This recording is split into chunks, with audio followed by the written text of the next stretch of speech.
NRL vid 090 back here with another video today. And in today's video, this is my thoughts on the Bulldogs so far this year and just breaking down some of the issues that have to be fixed. And I'll be speaking from my mind about the Bulldogs, just giving my thoughts on what should change at the club and just where I think the club stands and just what things I think the Bulldogs really need to improve on.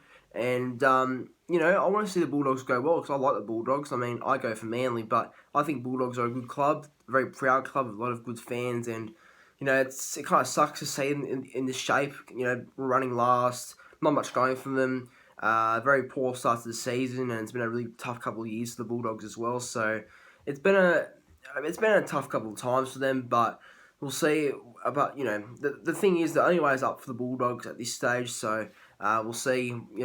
We'll see how the club goes in the near future. Hopefully better than what they are right now. But yeah, this is my thoughts on the Bulldogs right now. Just breaking down some of the issues and just what I think the club should do in the future and what I would do with the Bulldogs. But yeah, right now the Bulldogs are 16th.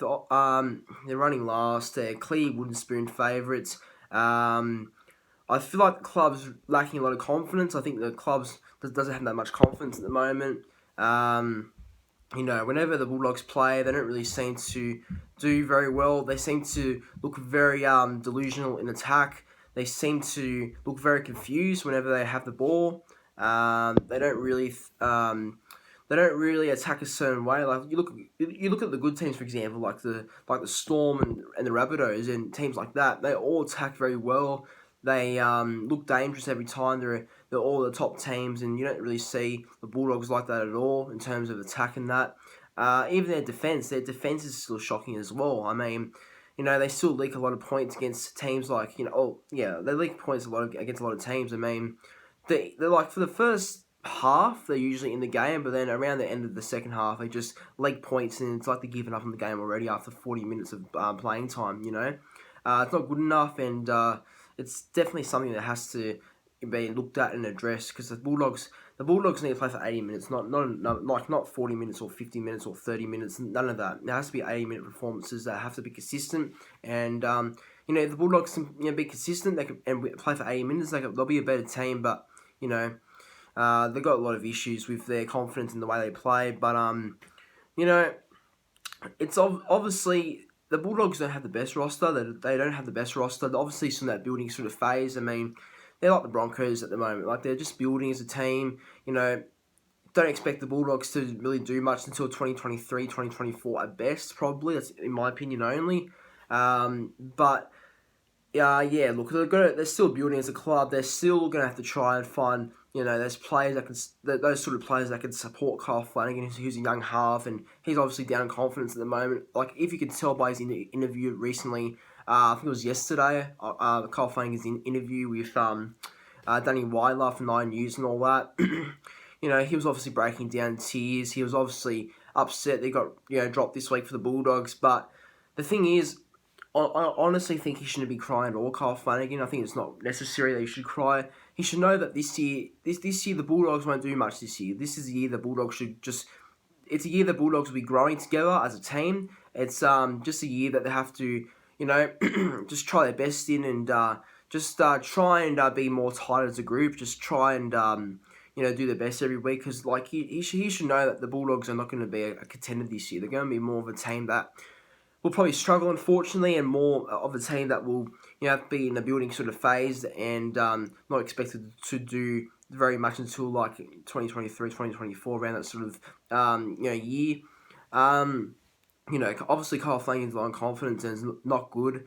They seem this upset, but he's not the only player that's suffering, of course. I mean, the whole squad's pretty much suffering because there's losses every week. There's hardly any wins apart from the Sharks game this year, but then again, Sharks made their own errors. That's why they lost the game. So, the Bulldogs could have easily lost that game against Sharks, but, good for them that they won that game. But still, there's a lot of issues at the Bulldogs, unfortunately. There's just so many issues that they have to fix, look, it's just too much. I think that the Bulldogs are playing a lot of players in the wrong positions. Like, I think Corey Allen playing the centres and on the wing is pretty stupid in my opinion. I think Corey Allen should be the fullback. I think Corey Allen's got a better game, play at fullback. He's got a good passing game, got a good defensive game at fullback. Look, not the fastest sort of player, but he's very safe at fullback. He's very solid. You can see for last year when he was playing at Rabbitohs, he was playing pretty well when Latrell Mitchell was injured, but maybe that's because he had Cody Walker, Adam Reynolds, Cameron Murray, and all those sort of players around him to support him, possibly. But, I think Corey Allen should be playing fullback. He has to be the fullback. He was signed to play fullback, but the thing is, Nick Manning was signed to play fullback. Will Hopewadi was signed to play fullback, I think, as well. And Dallin Watene-Lesniak was signed to play fullback as well. But none of them have done a real job. And I think Corey Allen needs to stay at fullback because the Bulldogs need to stick on one fullback. They need to stick on somebody. And I think they have to stick with Corey Allen at fullback. He needs to stay there. I don't think he's a centre or winger, in my opinion. And it's the same with Dallin Watene-Lesniak. That he keeps getting shifted from winger, centre, and fullback. But in my opinion, I think he's a really good centre. In my opinion, I think winger. At the moment, Dallin Watene-Lesniak is not playing. He's not playing for his pay rise at the moment. I think he's on $700K a season, DWZ, and he's definitely not playing to that sort of money this year, or for 2 years now or something. He hasn't been that that real player he was at Penrith, And look, maybe it's because it doesn't help when he keeps switching positions every week. Maybe that's the reason why he hasn't been that great sort of player. Watene-Lesniak that we all know he can be, but it's not just him who's not really playing for their contracts and not really playing it well with the money they're on. It's like the same with Dylan Napa. Dylan Napa's not really playing on the contract he's on. Hopewadi's not really playing that well on the contract he's on. Nick Cotric's been really disappointing this year, in my opinion. But the thing is, what quality ball does he get? Nick Cotric's a fantastic player and all, but I know he hasn't been that great for the Bulldogs this year. He has been pretty average, if you ask me. But the thing is, I guess it's because he's not getting enough quality ball from guys like Kyle Flanagan and, Avrilo or whoever it is on that side Nick Cotric's on. He's not getting enough quality ball. Nick Cotric's, maybe that's why he's not having the greatest year than what we'd usually expect. But it is what it is, and I hope Nick Cotric, I hope someone can actually give him the ball. And, same for Josh Adokar next year. When Josh Adokar's at the Bulldogs, hopefully he gets some quality ball as well, because you need to give the ball to those sort of guys like Adokar, because he can be a real game breaker, and he can make line breaks and all that from out of nowhere. So, and hopefully the Bulldogs don't waste that with just on the fourth or third tackle, just run the ball straight with for example, just their props or for whoever's running the ball on the fourth or third tackle. At least spread it to spread it to the wingers or. Like Adokar, when he's there next year, hopefully he gets some quality ball. Same with Nick Cotric. Nick Cotric's suffering by not getting enough quality ball, so he needs that. He needs it as well. And I think the Bulldogs, they need another good forward. They need another game-breaking sort of forward. Josh Jackson, unfortunately, has passed it as well. He's still a great player. I think he's really good in defence. I think it was a game against Penrith this year where he made over 50 tackles in that game, so I was really impressed by Josh Jackson. But the thing is, he's not that sort of player that we all used to think he was. I think he's past it, unfortunately, Jacko, and I think he's definitely not the same player he was a couple of years ago. And I think Dylan Napa has also been very disappointing. Ever since he left the Roosters to join the Bulldogs in 2019. He hasn't not been playing to the money he's on. He's on a ridiculous amount of money, and he has not been playing to that sort of standard. And he's been Dylan Napa's just been a waste of time with the Bulldogs. I think he's a great player on his day, but honestly, what is he? What has he actually done at the Bulldogs? I think the last big thing he's done is win a premiership at the Roosters in 2018. To be fair, and other than that, not much since then.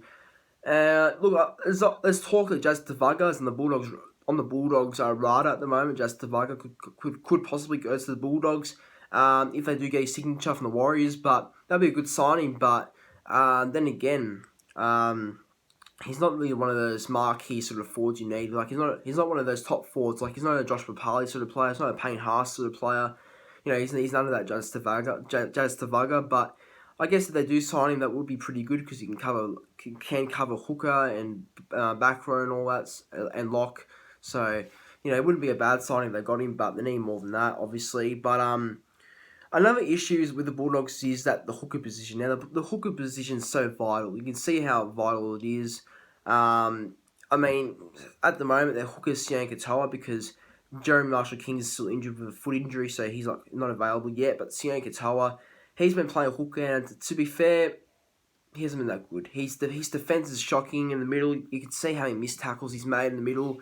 He's not really first grade standard. I think the only good thing about Sione Katoa is that he's very versatile. That's the only good thing about Katoa, in my opinion. He's versatile, and that's it.